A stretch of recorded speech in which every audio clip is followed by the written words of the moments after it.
Continuando, eu queria chamar o meu querido Dr. Tiago Mendes Tavares, fisioterapeuta, que vai falar de fisioterapia motora, fisioterapeuta pós-graduado em fisioterapia neurológica e fisioterapia cardiopulmonar, responsável pelas áreas de neurologia e fisioterapia cardiopulmonar no CEAF Reabilitação, professor do módulo prático de fisioterapia respiratória do CEAF, tem aperfeiçoamento em ventilação mecânica, formação em kinesiotaping e formação em gyrokinese. E é membro do Conselho Deliberativo da Associação Procura da Ela.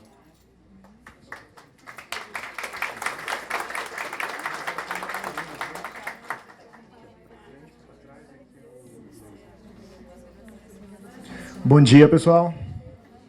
Está muito fraco. Bom dia. Bom dia. Aê. Galera, agradeço profundamente a vocês pela confiança, ao Procura. É um evento que a gente estava programando. No começo do ano, eu falei, Jorge, eu acho que o Procura está caminhando para a sua independência. Logo, logo, a gente vai ter o nosso próprio evento. Tiago, acho que vai ser um pouquinho difícil, porque você sabe. Acabou em 3 meses, a gente conseguiu o nosso próprio evento. É com muita satisfação que eu estou aqui. Agradeço a todos vocês presentes. Conseguimos lotar um auditório e provar para todo mundo, provar para o governo, provar para o Brasil e para o mundo que nós não somos raros, que nós existimos, nós vivemos e nós queremos viver. Nós somos dignos de uma vida de qualidade e é isso que a gente está aqui. A gente está aqui para lutar, para repassar para vocês e para capacitar, que a gente não quer ver ninguém sofrendo, porque o sofrimento de vocês, de certa forma, também é o nosso sofrimento. Então vamos lá, galerinha, vamos conversar? Gente, fisioterapia motora na esclerose lateral amiotrófica. Viver ou apenas aguardar? Eu já comecei esse slide querendo dar na canela de vocês. O Jorge conhece, eu sou chato. Sou chato com a minha namorada, por que eu não vou ser chato com os pacientes? Por que eu usei o termo aguardar? Alguém sabe por que aguardar? O que a gente vai aguardar se a gente não trabalhar na esclerose lateral? Pergunta para o seu paciente, pergunta para o seu pai, para sua mãe, para sua namorada, que tem esclerose lateral. Alguém quer morrer? Ninguém quer morrer. Só que, infelizmente, a gente sabe o curso natural da ELA, só que a gente quer retardar. Eu costumo falar para os nossos pacientes que a ELA é um ônibus lotado, cheio de gente com CC, descendo uma ladeira, desgovernado, e nós somos Homem-Aranha. A gente está querendo parar esse ônibus. E a gente pode usar da teia, a gente pode usar a bota, a gente pode usar a botina para tentar retardar essa queda, esse ônibus. A gente não quer que ele invada o nosso muro, a gente não quer que ele invada a nossa casa. Então a gente vai usar qualquer recurso para retardar. Infelizmente, nós da área da saúde, a gente ainda não tem a cura.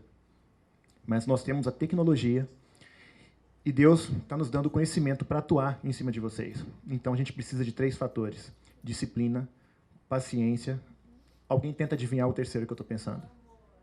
Também, eu diria confiança, gente, porque os profissionais, a gente está começando, a gente está correndo, tem muita gente que é teimosa, só que a gente está correndo para se capacitar, para adquirir conhecimento e atuar e jogar isso tudo em cima de vocês. Só que a gente precisa de confiança e principalmente paciente. Quando a gente perde um paciente, quando a gente tem um paciente com pneumonia, não é só a família, não é só o paciente que fica chateado. Eu vou dizer de forma vulgar, a gente fica pé da vida. A gente não quer que o paciente fique mal. A gente tem o nosso grupo, nosso chat no Facebook, o Jorge vê como a gente é chato. Quando perde um paciente, vocês o procuram, às vezes a gente tem 5 óbitos por dia, a gente chega a xingar. Nós ficamos muito nervosos, ficamos desapontados, porque hoje, se eu tenho 1.500 amigos no Facebook, eu diria que 900 a 1.000 amigos, são pacientes do Procura. Então, mais do que pacientes, vocês são nossos amigos, a gente não quer perder. Então, a gente corre atrás, a gente faz cursos como esse, a gente quer habilitar, a gente quer capacitar e manter todo mundo vivo, gordinho e feliz.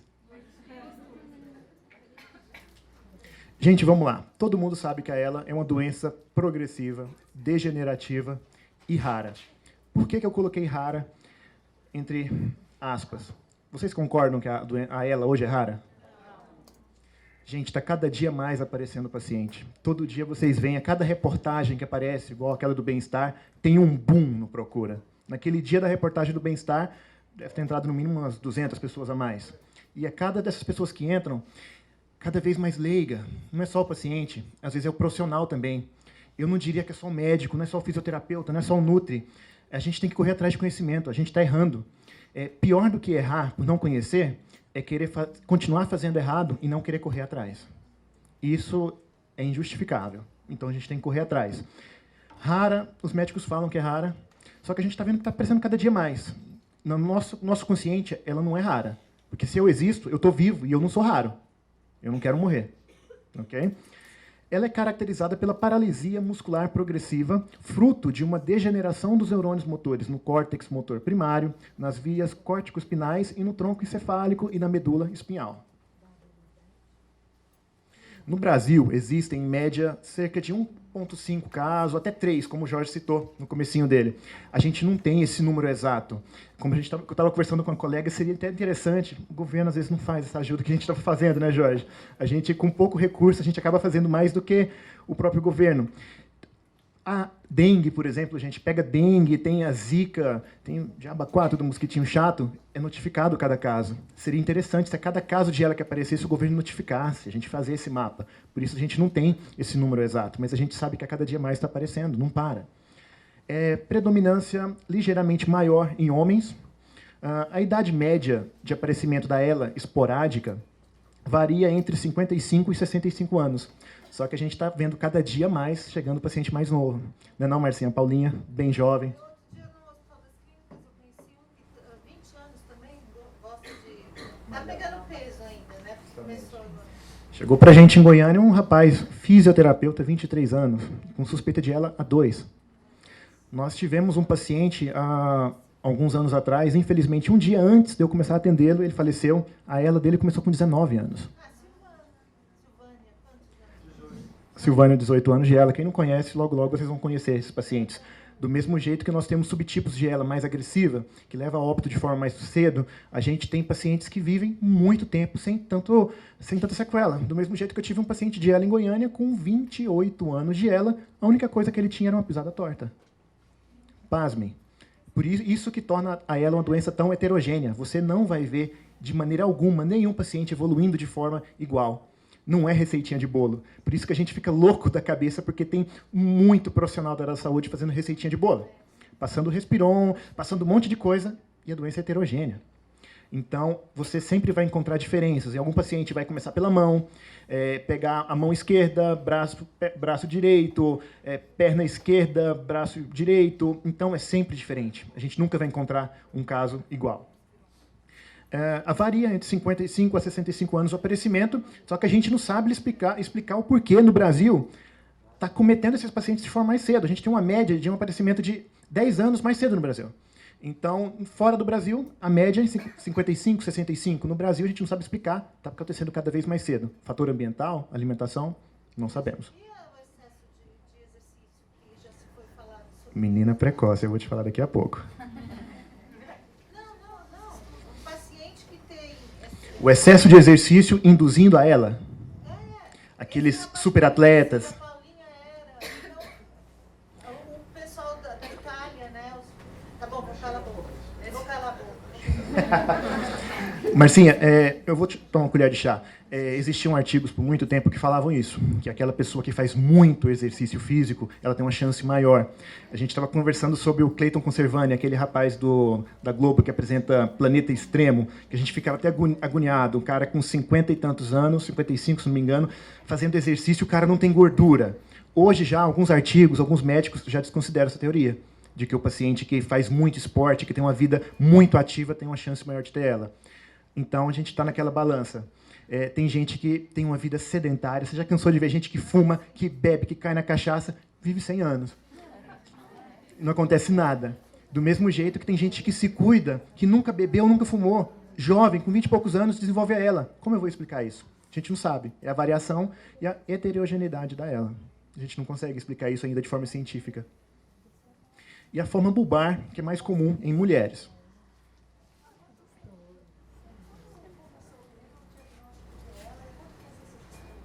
Repete para mim, por favor, um pouquinho mais alto.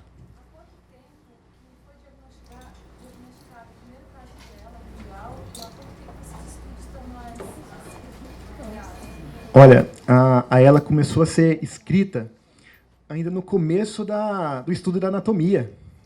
do corpo do ser humano, nos primórdios da medicina. Como o próprio doutor Acari usa o termo que usavam Charcot-Marie, é a doença da carne trêmula.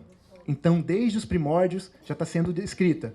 A gente vê, acha até um pouco injusto, porque nesse tanto a gente já tem 100 anos de ELA, cento e tantos anos de ELA, e a gente ainda está começando a engatear, não em quantidade, mas a gente está engateando em quantidade. E a gente ainda sabe relativamente pouco dela, o que encaixa ela quase como uma síndrome, porque são vários fatores dentro de uma mesma doença. Então, ela é muito complicada e complexa, entendeu? Já está sendo estudada há muito tempo, e principalmente agora, depois daquela campanha do balde de gelo, aumentou cerca de 3 a 5 vezes o número de pesquisas em cima da ELA. Então, hoje, eu te digo que ciência está sendo feita na ELA.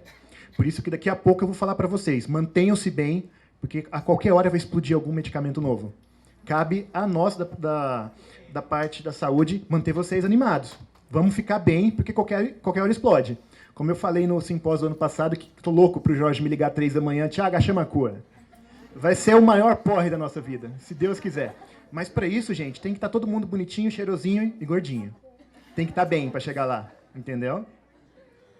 Gente, a ELA... Diga.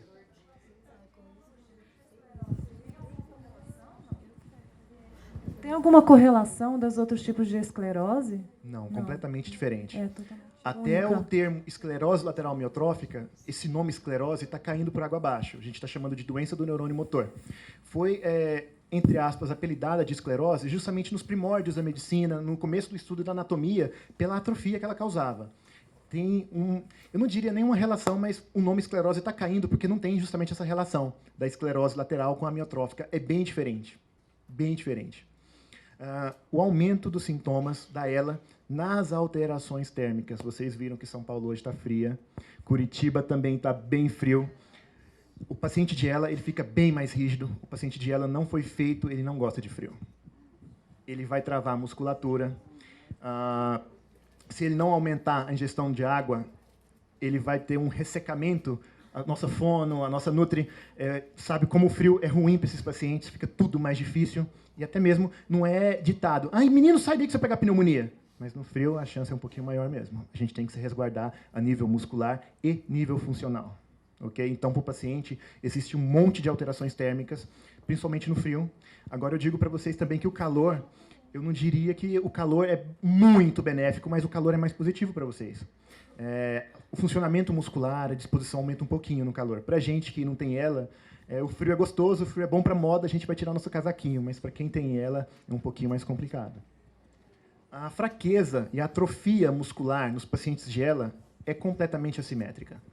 Ela vai começar, às vezes, na mão direita e não vai pegar a perna direita, vai para a perna esquerda.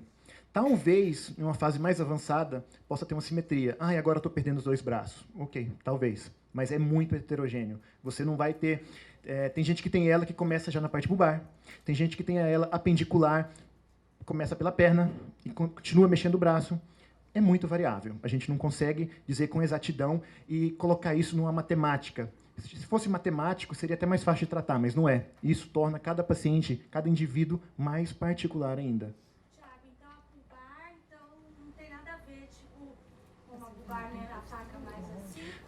Não quer dizer que a perna, né, vai ser os últimos a ser atacados. Geralmente, a bulbar vai pegar essa musculatura de deglutição.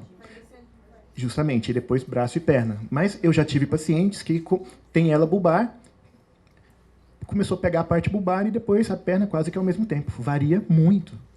Varia muito. Eu tenho uma paciente de ela, tem 5 anos de ela. A gente sabe que 5 anos de ela, teoricamente, o paciente já está mais debilitado. Ela tem a ela bulbar, tem a sua dificuldade para falar, mas está comendo sem engasgar para nada. Ela consegue ficar em pé, a gente consegue colocar ela para andar, pedir ela para apertar minha mão, quase quebrou minha mão. A moça de 60 e poucos anos, que tem ela bulbar há 5, ela mexe o braço, ela escreve, ela digita, ela pinta telas, ela fica em pé, consegue trocar passo, perdeu um pouquinho de movimento de tornozelo, com 5 anos de ela. Muito variável. Uma outra característica é espasticidade nos membros fracos e atrofiados. Gente, quem não conhece espasticidade é aquela rigidez absurda. Você começa a fazer um movimento, durante o movimento fica duro. Às vezes você quer, até parece que vai quebrar o braço da pessoa, você fica com medo de fazer o movimento. A espasticidade é essa rigidez muscular, e a gente chama ela de velocidade dependente. A gente vai fazer um movimento mais rápido, talvez uma transferência, você pega de maneira mais abrupta, de maneira mais grosseira, e entra rigidez. Se você pegar de maneira mais tranquila e mais leve, mais lenta, a espasticidade vai dar uma diminuída. E ela vai aumentar na medida que o membro fica atrofiado. Você começou a perder força, ela aumenta. Às vezes o paciente não tem mais movimento nenhum, você vai falar, fulano agora está de boa, está na cama, está sem mexer nada, não vai ter trabalho. Ele perdeu o movimento, mas ele está sentindo o corpo muito duro. E geralmente o paciente, quando chega nessa etapa, talvez um pouco antes, ele começa a tomar relaxante muscular. Lembrando que eu não sou médico, eu não vou indicar, só o médico. Às vezes alguns tomam baclofeno, vocês devem conhecer, do mesmo jeito que eu já tive um paciente que tomava 9 comprimidos de relaxante muscular por dia. E mesmo assim, muito rígido. Para sentar ele na cadeira de rodas, ele sentava e a perna ficava suspensa no ar, com 9 relaxantes. Você imagina se ele não tomasse, como que seria? E espasmos flexores ou clonos. Eu não sei vocês devem perceber, porque às vezes se você senta um pouco mais rápido, você tem aquela, parece a síndrome da perna inquieta. A perna começa a tremer, tremer, tremer, você tem aquele espasmo que parece um tique nervoso. Se você bate na perna, se você dá um tapinha, a perna recolhe e fica parecendo aquela posição do feto, do bebê. Ele tende a ter esse padrão flexor, às vezes em braço, talvez em perna, tudo por causa de espasmo flexor e clonos. Também esses espasmos também vão aumentar na época fria. Gente, o carro enferrujado. O ser humano foi feito para ficar parado? Não ouvi. Gente, se a gente ficar parado, tanto eu, quanto o Jorge, quanto qualquer paciente de ela, a gente vai enferrujar. O que mata o paciente de ela, o que mata qualquer pessoa, com ela ou não, é o imobilismo. A gente não pode ficar entrevado na cama. A gente pode ter perda de movimento, mas a gente não foi feito para ficar parado. A gente tem que ficar sentado. Mesmo que a gente não consiga, pega o vizinho, pega o cachorro, pega o cachaceiro, mas coloca essa pessoa em pé. Não deixa ele ficar deitado. A gente consegue colocar paciente de traqueostomia para andar de bicicleta. Por mais que ele não tenha movimento, a gente pedala por ele. Porque se ele ficar parado, ele vai ter trombose. O índice de trombose em paciente de ELA é enorme. Você imagina, o cara já tem um monte de complicação respiratória e muscular e pega uma trombose? Você vai modificar toda a estratégia do paciente. O paciente está estável, morreu de trombose. Na minha visão, uma trombose nesse paciente por imobilismo não é aceitável. O paciente está na cama e escara, então a gente nem fala. É um horror. O que vai matar o paciente é porque ele está parado. A NASA mesmo fez um estudo com os astronautas e contratou uma galera para poder fazer esse estudo. A proposta é ficar 70 dias na cama. Eles ficaram 70 dias na cama e ganharam bem para isso. Mas quando acabou o experimento, estava todo mundo sem massa muscular. Agora, e eles tinham capacidade de se movimentar. Eles podiam se movimentar na cama, mas não podiam descer. Ficaram acamados. E quando você fica acamado por um grande tempo, você não perde só musculatura esquelética, você perde musculatura respiratória. Quando você perde musculatura respiratória, você está perdendo diafragma. Quando você perde o diafragma, o pulmão não expande, você gera uma telectasia, você perde volume pulmonar, e aí você começa a perder voz, você começa a ter a telectasia, você vai ter pneumonia, teve uma pneumonia, teve tráqueo, pegou a infecção, morreu. Então, é um ciclo vicioso que acontece com qualquer pessoa que não tem ELA. Então, você imagina na pessoa que tem ELA, a síndrome do imobilismo. Qualquer pessoa, principalmente o paciente de ELA, não foi feito para ficar parado. A gente consegue colocar um paciente de ELA, gente, com colaboração, com ajuda da família, participação, para andar de bicicleta. Você coloca ele numa bicicleta de encosto, coloca ele num ciclo ergômetro para ele trabalhar braço e perna, você está trabalhando a parte motora, e eu estou até invadindo a aula da Simone, porque você vai trabalhar a parte respiratória. Justamente. Você está trabalhando a parte motora, coloca ele para andar de bicicleta, seja de braço e perna, mesmo que ele não tenha movimento, segura a mão dele e coloca ele para trabalhar. O que você vai ter de forma ativa assistida? Você vai ter elevação de frequência respiratória e você vai ter elevação de frequência cardíaca. Você está fazendo exercício físico e você vai ajudar a tirar secreção. Então, numa única sessão, você está fazendo parte motora e respiratória. Agora, não é admissível você chegar, o cara está deitado numa traqueostomia e ficar só mexendo perninha para lá e para cá. Para mexer perna e braço para lá e para cá, a família faz. Você vai chegar na casa do paciente, você tem que fazer a diferença. Você tem que ser a diferença para o paciente, fazer uma coisa nova, para manter e, às vezes, até ganhar. Os nossos últimos palestrantes mostraram que, com ter um milagre, a gente consegue ganhar. Daqui a pouco eu vou mostrar para vocês que é possível ganhar nesse paciente de ELA. E quando o paciente de ELA ganha, gente, ele está ganhando tempo de vida. É 6 meses, 1 ano a mais que ele vai ter com a família para rir, para se divertir, para ser feliz. Você quer que o cara morre? Não quer. Então, você vai ter que trabalhar para isso. E você vai ter que cobrar. O paciente, o familiar, tem a função de cobrar. E o profissional tem a função e a obrigação de se capacitar e fazer uma coisa diferente. Então, se a gente parar, a gente vai enferrujar. O paciente de ELA não foi feito para ser estátua. Ele não está na cama de enfeite. Ele não vai ficar sentado numa cadeira vegetando. Ele está te ouvindo, ele está pensando, ele não consegue expressar para você. Mas ele tem o direito e ele tem que fazer exercício físico pelo resto da vida. Não é porque ele deixa de mexer o braço e a perna que ele vai perder essa capacidade de se exercitar. Se ele não dá conta de fazer de forma ativa, faça por ele. Que, mais que ele não tenha aquele movimento, ele está tendo o que a gente chama de cocontração. Ele não está contraindo de forma ativa, mas o cérebro dele está mandando estímulo. Você não está vendo a contração, mas o músculo está sendo trabalhado. Não mexeu ali, você não viu no seu olho, mas você mandou o estímulo cerebral e o músculo foi trabalhado. E aí, com uma boa parte nutricional, com a adaptação da parte da TO, com tudo, a gente consegue estabilizar e, em alguns casos, a gente consegue ganhar. E aí é o sucesso para você. É o sucesso profissional que vai fazer a sua propaganda do boca a boca. Então, gente, a síndrome de imobilismo. O paciente de ELA não foi feito para ficar parado. É o imobilismo que vai matar o paciente de ELA. Ele vai começar a perder musculatura esquelética, respiratória e vai morrer. Simples assim. Não foi feito para ficar parado. Vamos exercitar. Se você trabalhar a parte motora, você pode ficar até espertinho, que você vai ter que até que aspirar ele. Você vai ter que ter um conhecimento prévio de fisioterapia respiratória, né, Simone? Porque você vai mexer tanto o paciente que vai sair secreção. Vai facilitar o trabalho da fisioterapeuta respiratória. Do mesmo jeito que você vai ter que ter muita atenção. Porque nós já perdemos pacientes que fizeram o exercício físico, não foi monitorado e foi para o banho. No banho ninguém viu que ele teve alguma coisa, faleceu. Acontece demais durante mobilização, gente. Durante mobilização e exercício físico, solta a secreção. Tem que monitorar, seja PA e seja frequência respiratória, cardíaca e saturação. Exercício para ele é adaptado em qualquer fase da doença. Então, monitore para se resguardar e para resguardar a vida do paciente. Ok, tenho ela, e agora? Eu posso fazer exercício? Se eu posso fazer exercício, como eu vou fazer? O que vocês acham? Eu posso fazer exercício físico na ela? Muito ou pouco? Com qual frequência? Com qual carga? Adaptado. Vocês acham que a minha carga, o meu limiar, vai ser o mesmo dela? Olha o meu tamanho, olha a minha altura, olha a minha condição, olha a dela. Então, o meu limiar, a minha fadiga, o meu limite é um, o dela é outro. Na ela, a gente vai ter que fazer submáximo, sempre monitorando. Já que eu posso me exercitar, então vamos lá, vamos lutar? Vamos lutar e vamos mexer esse paciente. A gente pode sim, a gente deve trabalhar. Ok. Gente, a gente não vai chegar na casa do paciente. Vamos lá. Eu conheci o cara há 5 minutos, eu vou tirar ele da cadeira e vou mexer, vou alongar, vou fazer tudo com ele. Não, não é desse jeito. Você tem que saber as particularidades. Cada um é de um jeito, cada um tem o seu limite. Você tem que avaliar muito bem. Às vezes, a avaliação vai durar 2 sessões. Primeiro você vai conhecer, você vai quebrar o gelo e você vai ter que avaliar muito bem, tanto a parte respiratória e a parte motora. Como vai ser essa avaliação? Não é... Geralmente, a gente pega um paciente ortopédico, às vezes neurológico, eu avaliei hoje e vou com ele até o momento da alta. Na ELA, não. A gente sabe que a ELA é uma doença evolutiva, progressiva e degenerativa. Então, a gente pede para avaliar geralmente de 3 em 3 meses, porque nesse tempo já provavelmente teve alguma perda. Se eu trabalhar bem, a gente vai conseguir minimizar essa perda. Então, o que a gente vai fazer? É uma doença evolutiva e a avaliação tem que ser contínua. Às vezes, menor do que 3 meses, se a doença for mais agressiva.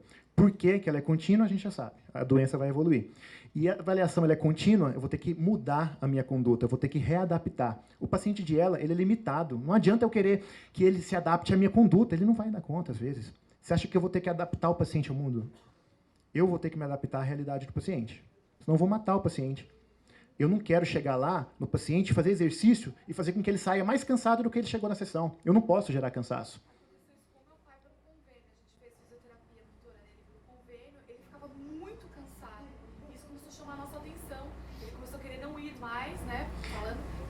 E aí ele fica desencorajado, não quer fazer mais fisioterapia, fica com medo, fica cansado, perdeu o neurônio, perdeu o músculo, às vezes perde até peso. E aí é ruim para ambas as partes. O paciente não vai querer mais fazer tratamento e o profissional se queimou. Perdeu o paciente e perdeu a propaganda. Minha mãe começou recentemente, ela tem ela primária. E aí ela foi encaminhada, finalmente conseguimos pelo SUS o encaminhamento para um centro de reabilitação. ela passou com todos os profissionais. E aconteceu o que aconteceu com o pai dela. Ela está em pânico de fazer a fisioterapia. Era um motivo estressante, de choro, de pesar porque ela chegava muito exausta. E esse cansaço gera até dor.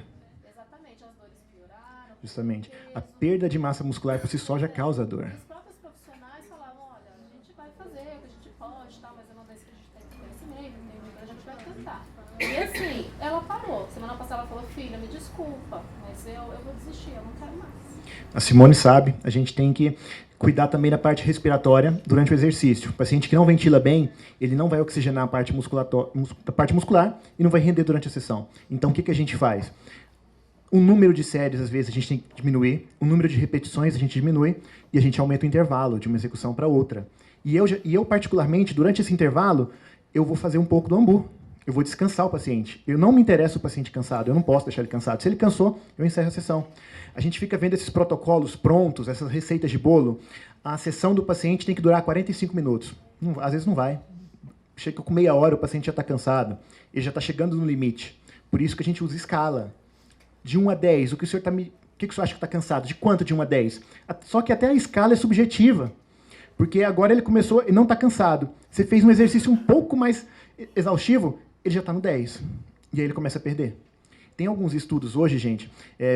A gente vai na academia, você começou a academia hoje, você quer ficar gostosão. Vou puxar aquele ferro violento, no outro dia estou todo quebrado, estou com aquela dor muscular.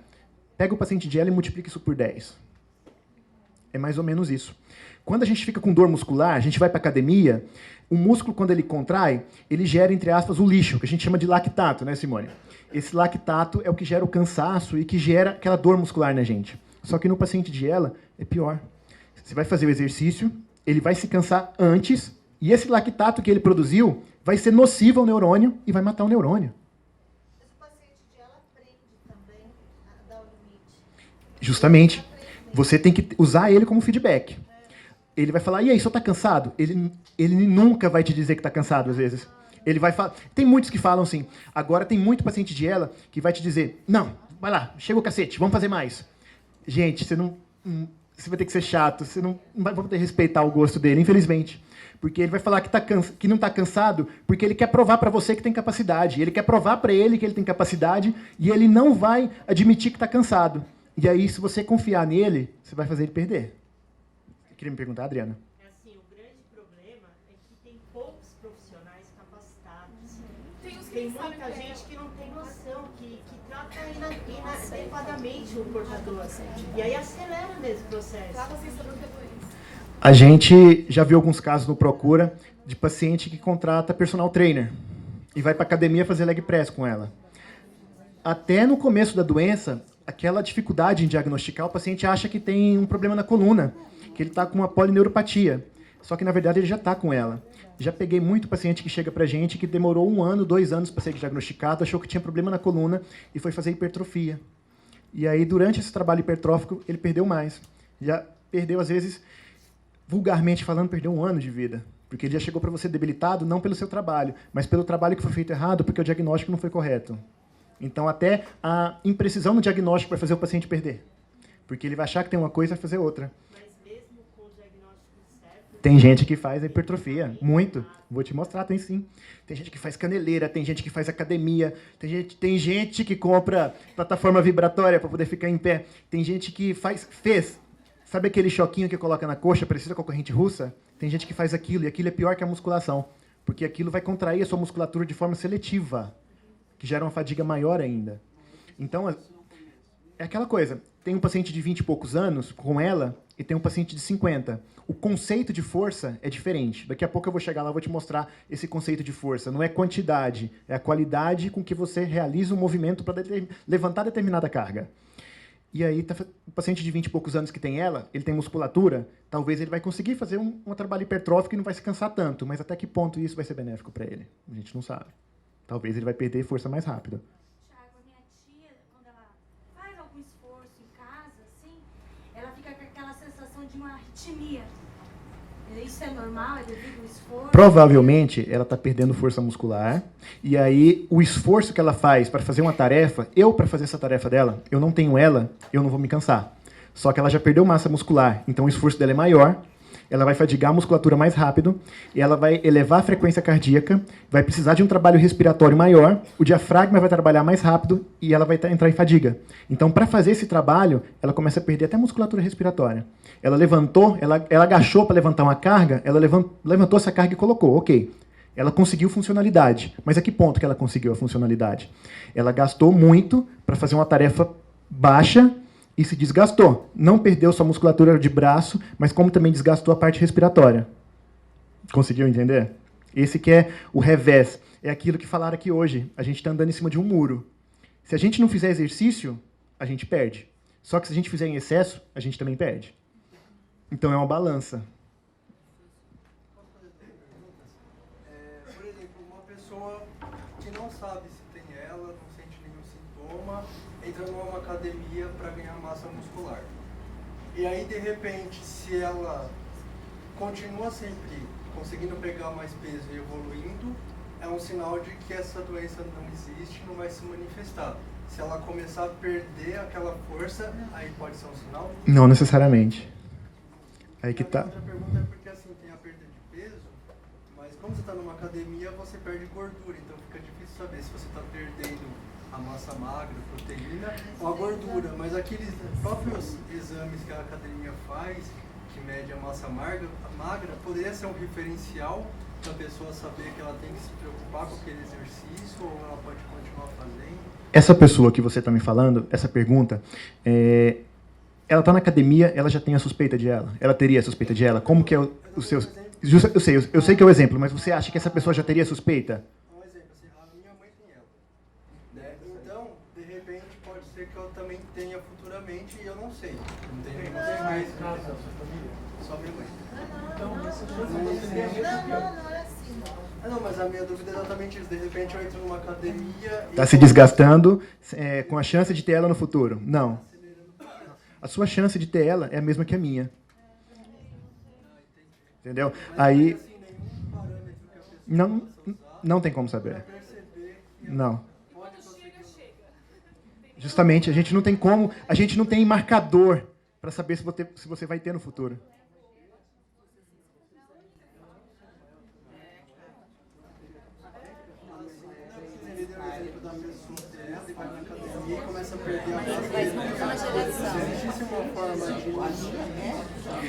Eu posso te dizer uma coisa. Essa pessoa, você está na academia, você está começando a levantar peso, a sua perda vai ser já gritante. Você não vai sentir só a fadiga. Antes de você chegar na academia, sua perna já está bamba, você já está tendo quedas. Então, as suas alterações em relação a ela não serão só na academia. Você vai ter outras alterações paralelamente a essas alterações que você vai ver na academia. Então, antes de chegar na academia, no seu dia a dia, nas suas atividades diárias, você já vai ter alguma alteração. E aí você está na academia, você está se fadigando, está agredindo o seu músculo, vai chegar uma hora que o seu braço não vai responder o comando. O seu cérebro está enviando, só que ele falhou. E aí, meu amigo, chega nesse ponto, o paciente tem alguma coisa errada. Aí ele procura o médico. Só que eu posso te dar um conselho. Não fica nessa noia de achar que você vai ter ela. A sua chance é a mesma que a minha. Não é porque a sua mãe teve que você vai ter. Continua a fazer sua vida normal, continua a malhar, pode puxar ferro, que se for para ter ela, você vai ter, meu amigo. Infelizmente. Não é isso que vai te evitar. Não pare para nada e nem por nada. Não, de maneira alguma. Talvez... E se você tivesse ela no futuro? Você está com quantos anos? Tá, você está com 31. Caso eu tenha uma bola de cristal, aí ela vai aparecer em você aos 45 anos. O que você está fazendo de exercício hoje não vai fazer você perder depois dos 45, não. Ok? Conseguiu entender um pouquinho, ilustrando? Eu acho que o fato dela ter tido um preparo prévio antes da ela, ter praticado esporte. Até concordo.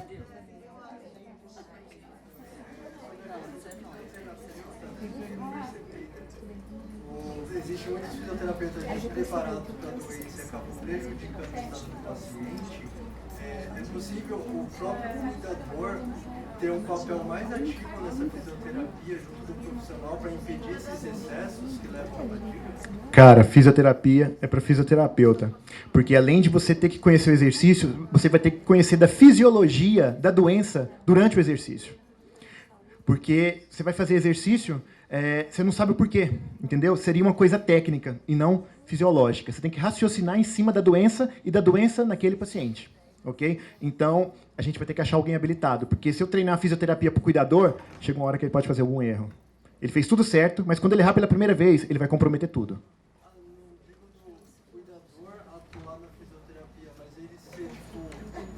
O cara que alerta o limite, ó, tá forçando e essa paciente... Pode ser. Ele está lá durante a sessão para aconselhar, para falar o que é que o paciente... para falar do limite do paciente. Vai enxergar melhor esse limite. Justamente. Mas o fisioterapeuta, se você pegar um bom fisioterapeuta, com o tempo, ele vai enxergar esse limite.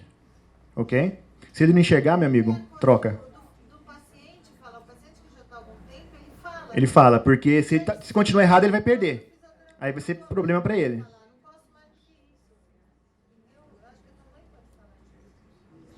Gente, em relação à avaliação motora, o que a gente precisa avaliar? As coisas principais para esse paciente, a queixa dele. A gente tem que, por mais que ele tenha uma perda, por mais que a gente saiba o que vai acontecer, a gente tem que, eu diria, obedecer, entre aspas, o paciente. A gente tem que saber o que ele quer.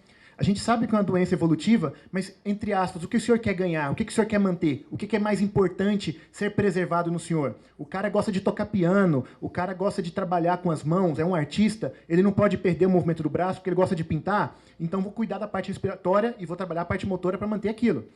Exame físico, avaliar o tônus muscular, força muscular, amplitude de movimento. Se você não trabalhar a amplitude de movimento nesse paciente, ele vai desenvolver um monte de acometimento ortopédico e esses ortopédicos vão fazer ele ficar mais imóvel e a imobilidade por si só vai piorar tudo.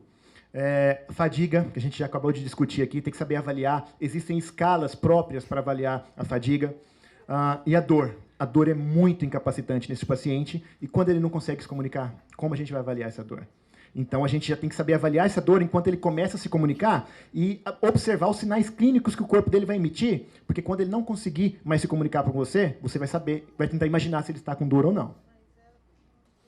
Equilíbrio estático e dinâmico. Gente, equilíbrio estático é parado, equilíbrio dinâmico é durante a minha marcha, durante o meu movimento.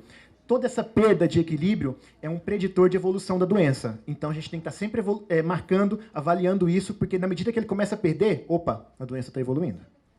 Coordenação, os movimentos de membros inferiores, superiores, a marcha, todo mundo quer continuar andando, avaliar se essa marcha é funcional, se tem risco de queda ou não, avaliar se essa marcha está desgastando muito o paciente, para conversar com ele e com a família, para saber quando vai ser a hora correta de entrar no andador e principalmente numa cadeira de rodas.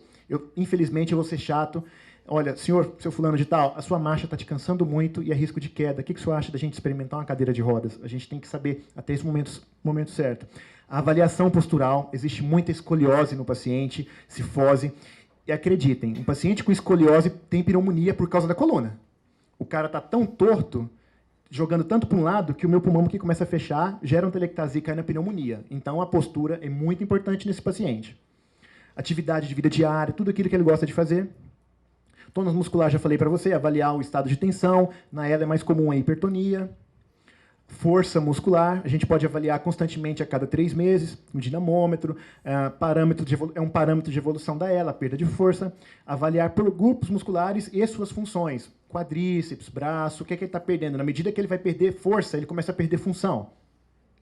Tronco e cabeça, tudo aquilo que a doutora Ana ditou para a gente, o paciente começa a perder a capacidade de ficar sentado, começa a perder movimento de pescoço, a capacidade de sustentar, isso vai refletir até na parte respiratória, além da parte funcional.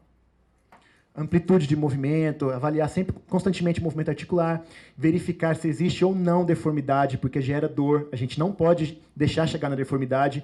Isso tudo que eu estou explicando para vocês é quase que algo introdutório, a gente vai discutir isso muito para quem ficar na aula hoje à tarde. Cirurgia? E aí? Será que compensa fazer uma cirurgia por causa de deformidade? A gente sabe do risco da anestesia, a gente sabe do risco de intubação, então a gente tem que evitar para chegar nesse ponto. Mas se chegar, tem que discutir o risco-benefício. Imobilização, órtese, risco de luxação, o paciente perdeu massa muscular. Quando eu vou fazer transferência, tem muita gente que puxa pela mão, puxa pelo cotovelo e luxa um ombro, é uma dor violenta, eu não vou conseguir operar. Então a gente tem que saber transferir para evitar isso. A gente também vai trabalhar isso hoje à tarde. Fadiga, existe uma escala própria para avaliação de fadiga. O paciente chegou naquela fadiga, chegou no seu máximo, vamos diminuir, vamos trabalhar a parte respiratória, vamos repousar esse cara. A gente tinha essa capacidade, essa escala de avaliação de fadiga, que ela é muito bacana, ela já está validada na língua portuguesa. Avaliar e questionar durante a sessão o quanto ele está cansado, para saber o limite dele. Durante essa avaliação, você vai pegar o feeling do seu paciente para saber qual que é o máximo dele e trabalhar submáximo, para não gerar fadiga e nem perda muscular.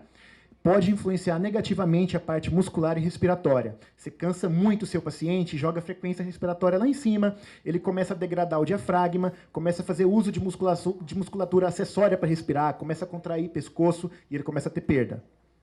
E pode ser avaliada por essas escalas. Essa aqui é um modelo que eu peguei para vocês. A dor, ela infelizmente é subjetivo. O que é muito doloroso para ele, para mim não é, mas para ele está gerando uma grande perda. Eu tive um paciente que teve uma unha encravada e parou de andar por causa de uma unha encravada. Depois que ele foi no podólogo, resolveu esse problema da unha, voltou a andar. Então, um estímulo doloroso no paciente é muito incapacitante. Gera um grau de tensão muscular e esse grau por si só gera perda. Deve ser combatida, pode influenciar no estado de tensão muscular e também pode ser avaliada por escalas.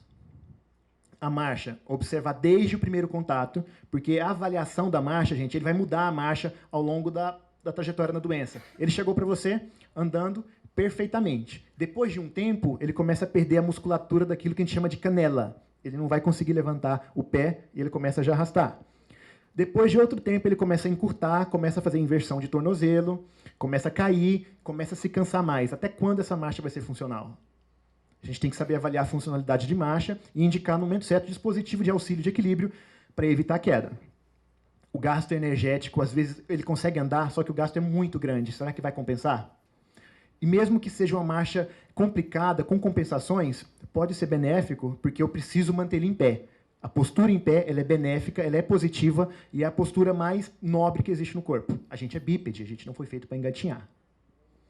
Avaliar queda, cansaço, compensações, as dores na hora de andar, e é importante marcador de avanço da doença. A avaliação postural, que eu disse para vocês, grandes alterações na coluna podem gerar repercussões respiratórias, pode gerar telectasia, pneumonia, deformidades que, por sua vez, geram dor, incapacidade, o paciente vai para a cama e perde mais um monte de coisa por causa de um único fator, um efeito cascata. Escoliose, lordose e a influência nessa mecânica respiratória.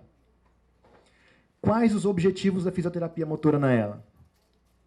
Preservar a funcionalidade, prevenir deformidades, a manutenção da marcha, redução de gasto energético e adaptar o paciente nas diferentes fases da doença. Às vezes não é só necessário tratar, a gente já tem que estar um passo na frente e já ir adaptando o paciente, porque ele já tem grandes alterações psicológicas e ele vai ter alteração fisiológica. Então a gente tem que estar um passo à frente já adaptando para aquilo que está chegando. Funcionalidade vai depender da amplitude de movimento, cada fase vai ter um exercício mais específico para aquele paciente, cuidado com essa carga, e o ortostatismo. Gente, a postura em pé, ela tenta manter um pouquinho da massa muscular, ela evita trombose.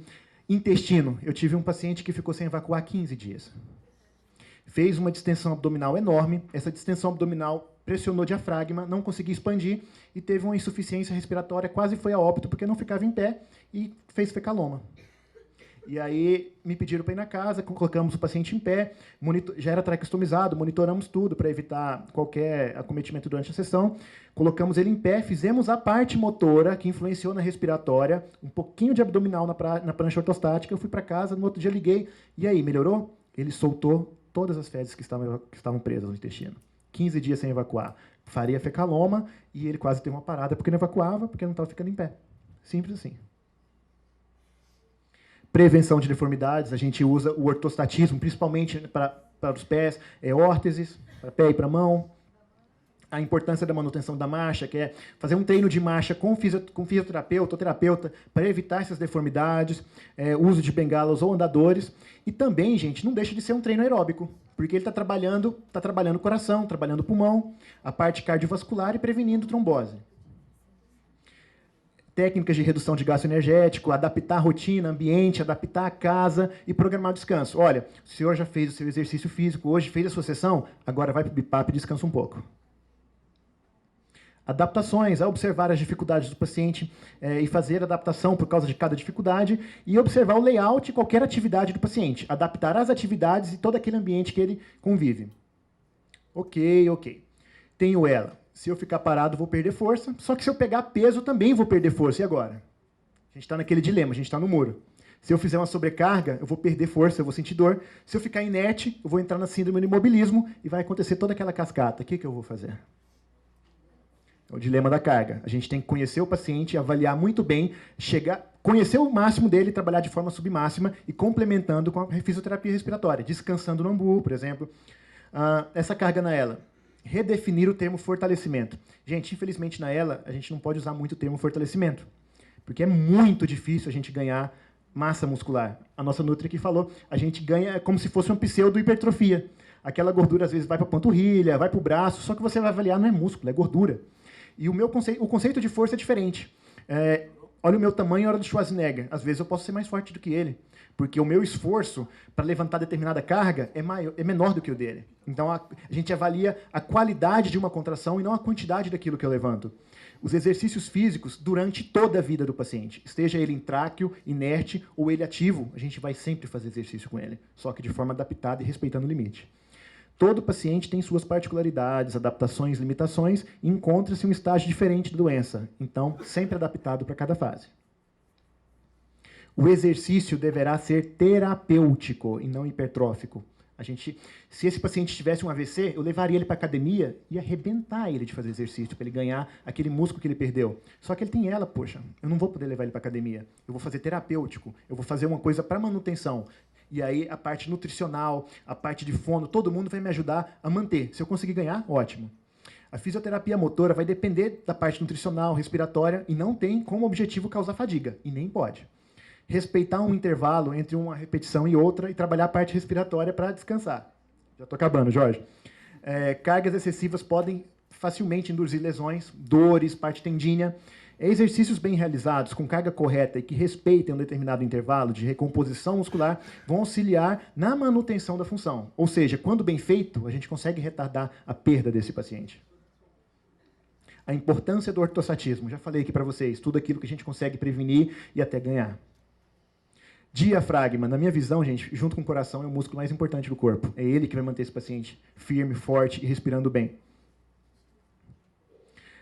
Isso aqui é uma técnica que eu vou ensinar para vocês. Obviamente, o nosso paciente de tráqueo não vai conseguir fazer isso aqui, levantar o bracinho para lá e para cá, mas o conceito é trabalhar abdômen para chegar no diafragma e manter uma função respiratória e evitar essa fadiga. Manter o diafragma fortinho e alongado.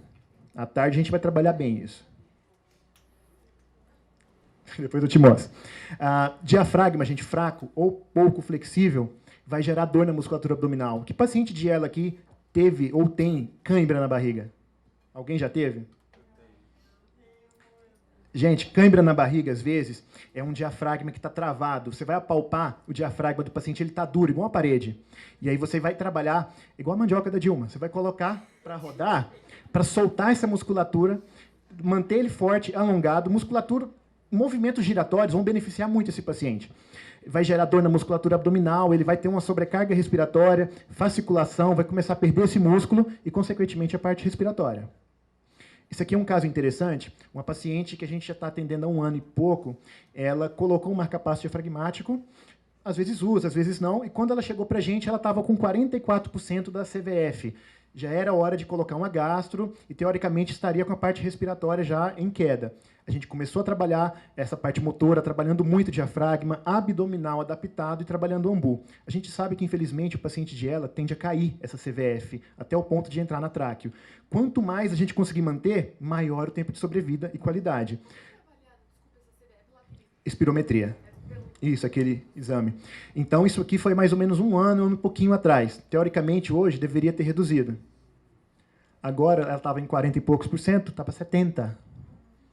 É difícil ganhar no paciente de ELA, mas às vezes a gente consegue. Se a gente conseguir manter, vitória. Se a gente conseguir ganhar, vitória. Não só subiu para 70, no último exame que ela fez, eu esperava. Se tiver mantido em 70, ótimo. Se tiver, eu não acredito que subiu. Se tiver caído pouco, já é vitória. Ela fez de novo, subiu para 74. Então, estava em 40 e poucos %, a gente conseguiu manter e subir. É óbvio que ela tem uma parte nutricional boa, respiratória boa, a gente conseguiu ganhar essa parte e ganhar bastante tempo com ela.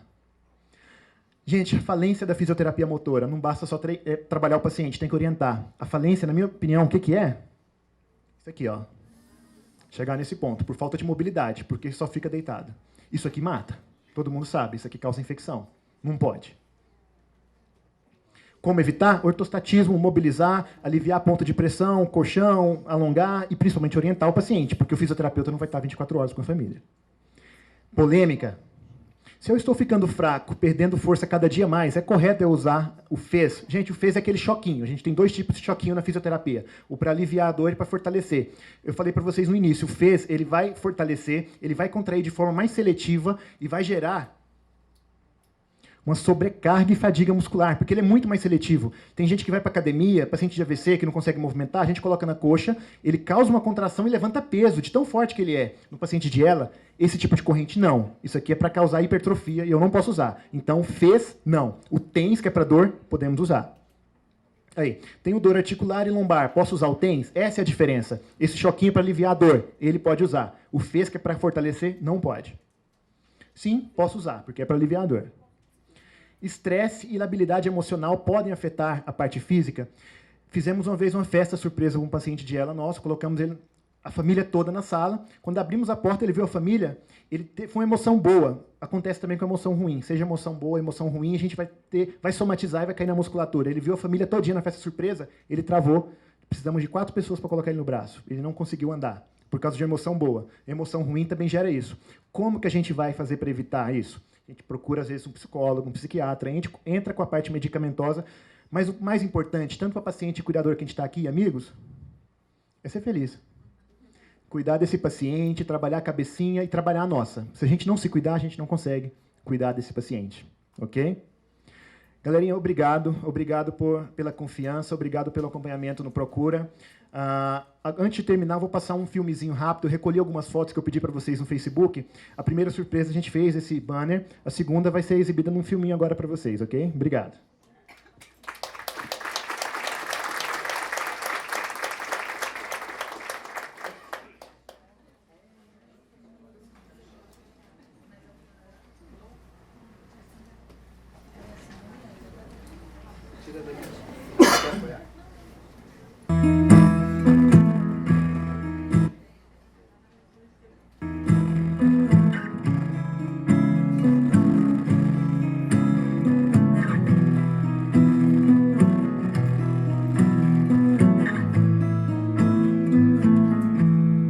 Loving can hurt.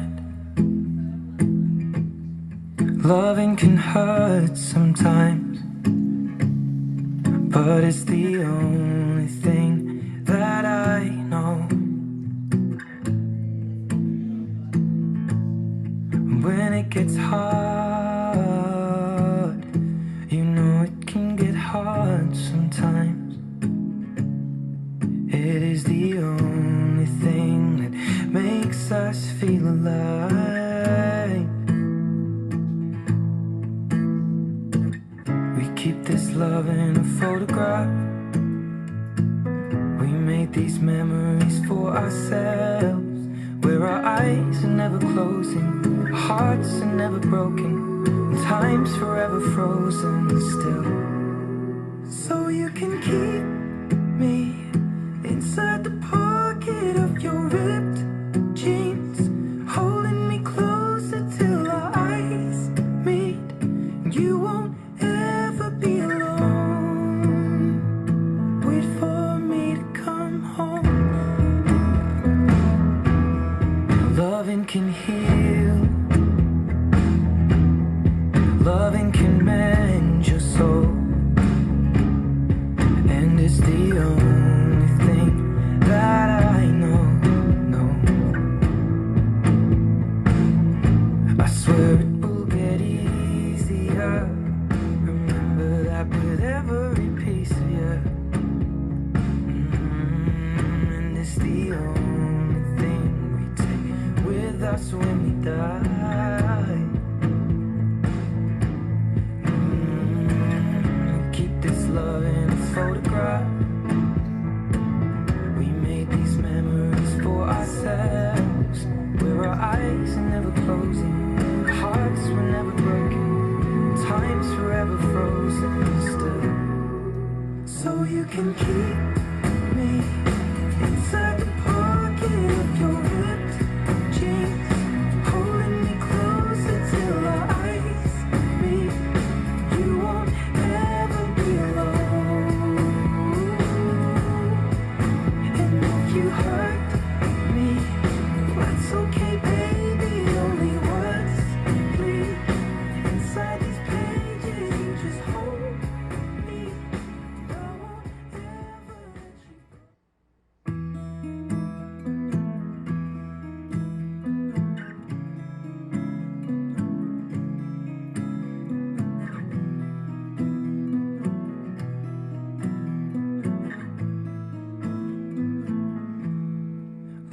can hurt.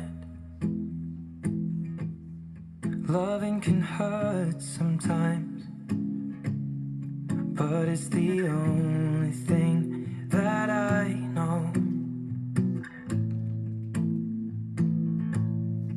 When it gets hard, you know it can get hard sometimes.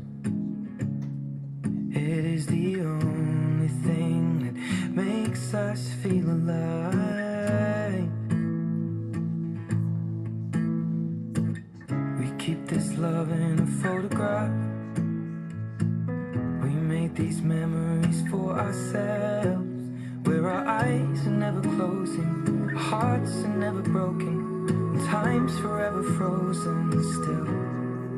So you can keep